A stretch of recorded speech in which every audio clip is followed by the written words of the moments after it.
Lafaz istighfar merupakan salah satu zikir untuk memohon ampun kepada Allah. Biasanya setelah sholat, umat muslim tidak akan melewatkan untuk mengucapkan kalimat Astaghfirullahalazim tersebut. Harapannya istighfar mampu menghapuskan dosa-dosa yang diperbuat. Ternyata tidak hanya untuk memohon ampunan, kalimat zikir yang sering diucapkan Nabi Muhammad ini juga memiliki banyak keutamaan lain jika diamalkan. Kisah-kisah berikut menceritakan bagaimana ajaibnya amalan istighfar dalam kehidupan. Mulai dari kisah pedagang roti yang ingin bertemu dengan Imam Ahmad, hingga nenek tua renta yang mengharapkan pertolongan dokter untuk menyembuhkan cucunya. Bagaimana selengkapnya? Berikut ulasannya. Yang pertama datang dari kisah ajaib pedagang roti. Imam Ahmad rahimahullah merupakan salah satu ulama mazhab keempat yang namanya masyhur hingga saat ini. Pada zamannya, ia begitu dielu-elukan oleh banyak orang. Dalam sebuah kisah yang ditulis Imam Al-Jauzi rahimahullah dalam buku tentang Imam Ahmad, dikisahkan bahwa saat sang imam memasuki usia senja, beliau begitu ingin pergi ke negeri Syam. Namun anehnya Imam Ahmad sama sekali tidak memiliki tujuan yang jelas kenapa ia ingin pergi ke tempat itu. Padahal ia harus menempuh perjalanan jauh dari kediamannya di Baghdad menuju Syam. Sampainya di Syam, Imam Ahmad berhenti untuk menunaikan sholat zuhur. Tidak ada yang mengenalinya, mengingat zaman dahulu teknologi tidak secanggih saat ini. Ia menunggu di masjid tersebut hingga menjelang sholat asar. Setelah asar, sang imam membaca Al-Quran untuk menunggu waktu maghrib dan isya. Setelah habis malam, Imam Ahmad kemudian ingin tidur dan beristirahat di masjid tersebut. Namun penjaga masjid tidak mengizinkan ia tidur di sana. "Wahai Syekh, Anda tidak boleh tidur di sini. Ini peraturan, silahkan pergi," kata penjaga. Namun Imam Ahmad menolak. "Saya musafir, saya ingin istirahat di sini," jawab sang imam. Namun sang penjaga tetap menolak dan memintanya untuk keluar, lalu kemudian mengunci pintu masjid. Setelah penjaga tersebut pergi, Imam Ahmad kembali beristirahat di pelataran masjid. Tapi sang penjaga kembali datang dan lagi-lagi mengusirnya hingga mendorongnya menuju ke jalanan.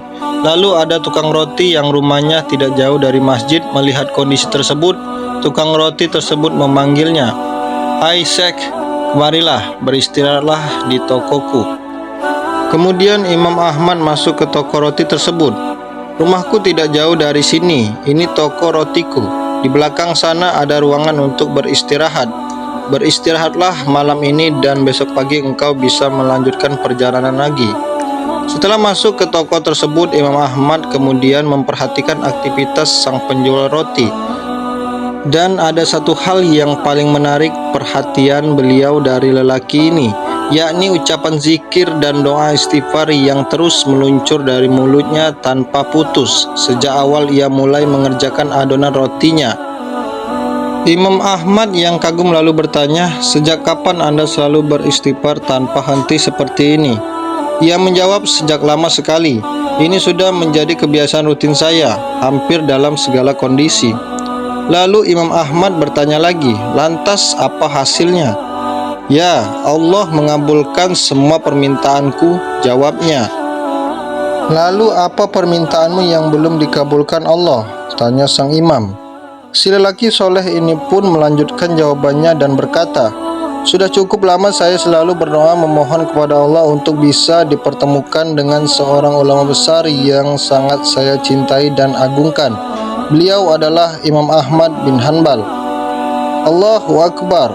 "Karena istighfarmu lah Allah Subhanahu wa Ta'ala mendatangkan saya datang ke kotamu ini tanpa alasan yang jelas. Karena istighfarmu lah marbot masjid melarang saya tidur di masjid.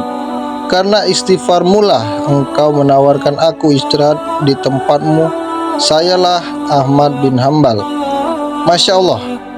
Allah Subhanahu wa Ta'ala mendatangkan Imam Ahmad ke rumahnya karena istighfarnya. Yang kedua, ajaibnya istighfar seorang ibu. Kisah selanjutnya belum lama terjadi yang bercerita tentang seorang ibu yang tinggal di wilayah Kashmir. Ibu ini memiliki anak perempuan yang memiliki penyakit tulang. Si ibu selalu berdoa kepada Allah Subhanahu wa taala sambil beristighfar. Pasalnya dia sudah membawa anaknya ke dokter di sekitar wilayahnya namun tidak mendapatkan hasil. Mereka hanya bilang bahwa hanya ada satu dokter yang mampu menangani penyakit ini. Dokter tersebut seorang muslim ahli spesialis tulang. Namun sayangnya ia tinggal sangat jauh, yakni di India. Sang ibu mengetahui jika dirinya tidak memiliki kemampuan untuk pergi ke India, membeli tiket pesawat, makan selama di sana dan biaya berobatnya, maka ibu ini hanya memperbanyak doa dan istighfar. Ringkas cerita, dokter yang menjadi target keluar dari India untuk mengisi sebuah acara dan melewati wilayah Kashmir. Tiba-tiba pilotnya bilang tidak bisa terbang karena ada hujan badai dan harus turun di wilayah ini. Setelah turun tiba-tiba berkata, "Saya harus menghadiri seminar. Berapa jauh lagi wilayah ini dari tempat tujuan?" Ternyata waktu yang dibutuhkan untuk sampai sekitar 4 jam. Sehingga sang dokter memilih untuk menyewa mobil karena waktu untuk seminar sekitar 6 jam lagi. Akhirnya ia meninggalkan bandara untuk menuju lokasi seminar.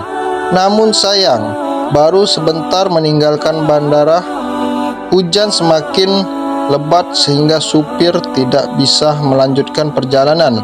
Karena jika dipaksakan maka mereka akan menghadapi badai. Akhirnya dokter menyetujui untuk beristirahat dengan mendatangi rumah penduduk setempat. Rumah tersebut tampak tua yang terbuat dari kayu yang reot. Lalu dokternya mengetuk pintu, mengucapkan salam dan meminta bantuan agar sang pemilik rumah memberikan tumpangan. Lalu sang dokter masuk dan si ibu mengambilkan minuman. Ketika sang dokter berada di ruang tamu, anak si ibu ini menangis kesakitan di kamar. Lalu dokter bertanya, "Kenapa anak ibu menangis?" tanya dokter. "Sakit tulang," jawab sang ibu. "Kenapa tidak dibawa ke dokter?" "Sudah, tapi kata dokter mereka tidak bisa menyembuhkan. Yang bisa menyembuhkan hanya dokter yang bernama si Fulan." Dokternya lalu berkata, "Segala puji bagi Allah yang mendatangkan saya ke rumah ibu. Saya ini dokter yang ibu maksud. Allah datangkan ke rumahnya justru hanya dengan istighfar, tanpa biaya dan gratis." Masya Allah. Dan yang terakhir, berkah merutinkan istighfar selamat dari fitnah. Kisah selanjutnya datang dari dokter spesialis jantung yang bernama Dr. Khalid Jubai. Ia mengalami keajaiban istighfar dalam hidupnya. Pada suatu ketika, Dr. Khalid Jubai mendapat fitnah dari rekan sekantornya. Jika fitnah tersebut berhasil dibuktikan, maka sang dokter terancam dipensiunkan dini dari rumah sakit. Hal ini membuatnya cemas hingga begitu tersiksa batin. Meski demikian, ia berjuang untuk memulihkan nama baiknya. Tapi upayanya tidak cukup untuk bisa melawan rekan sekantornya yang menebar fitnah. Kondisi ini sempat membuatnya putus asa hingga beberapa saat. Namun keajaiban mulai terjadi ketika ia mendatangi masjid. Setelah sholat, ia teringat sesuatu yang mengubah pemikirannya. "Selama ini semua orang yang sakit datang kepadaku dengan harapan besar agar aku mengobati mereka. Tapi mengapa sekarang aku sendiri justru tidak mampu?" pikir beliau. Selanjutnya tiba-tiba beliau teringat keutamaan istighfar dan merasakan adanya dorongan yang sangat kuat untuk melakukannya. Maka sepanjang perjalanan pulang beliau pun mulai mengulang-ulang bacaan istighfar ini. "Astaghfirullahalladzi la ilaha illa huwal hayyul qayyum wa atubu ilaih." Yang artinya, aku beristighfar memohon ampun kepada Allah yang tiada Tuhan yang berhak diibadahi selain Dia, yang maha hidup, yang maha mengurus, dan aku bertobat kepadanya.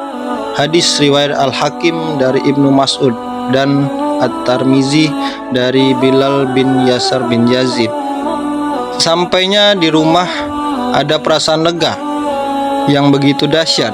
Ia mengalami semacam pengalaman spiritual yang merasuk ke dalam hati beliau, sehingga beliau pun tak henti membaca lafaz istighfar tersebut setiap saat dan dalam segala kondisi. Singkat cerita, hingga pada suatu waktu kemudian Semua tuduhan yang menjadi rumor buruk terhadapnya ternyata tidak terbukti. Tentu saja beliau terkejut sekaligus bersyukur mengetahui kabar ini. Dengan begitu beliau menjadi bebas dari sanksi pemberhentian kerja dan namanya pun menjadi bersih kembali. Tak cukup sampai di situ, akibat fitnah yang dialamatkan kepada beliau tidaklah terbukti. 5 koleganya yang melaporkan beliau itu pun turut menerima konsekuensi atas tuduhan yang tidak berdasar tersebut. Di antara mereka ada yang dimutasi dari tempat posisi kerjanya semula, ada yang justru dipensiun dinikan, ada yang mengakui perbuatannya dan meminta maaf kepada beliau dan instansi terkait. Maka dari itu hendaklah kita selalu ingat sabda Nabi Shallallahu Alaihi Wasallam, jikalau bersama istighfar ada kemudahan dari permasalahan yang mendera kita, dan amalan membuka pintu rezeki yang mujarab dari Al-Quran dan hadis. Jadi seperti itulah penjelasan tentang kisah ajaib manusia yang selalu mengamalkan istighfar dalam keseharian aktivitasnya. Semoga kita selalu beristighfar di dalam setiap aktivitas kita. Amin ya rabbal alamin. Mungkin sekian dulu video saya kali ini, semoga bermanfaat. Jika ada kesalahan dalam pengucapan mohon dimaafkan, dan kepada Allah saya mohon ampun. Saya akhiri, wassalamualaikum warahmatullahi wabarakatuh.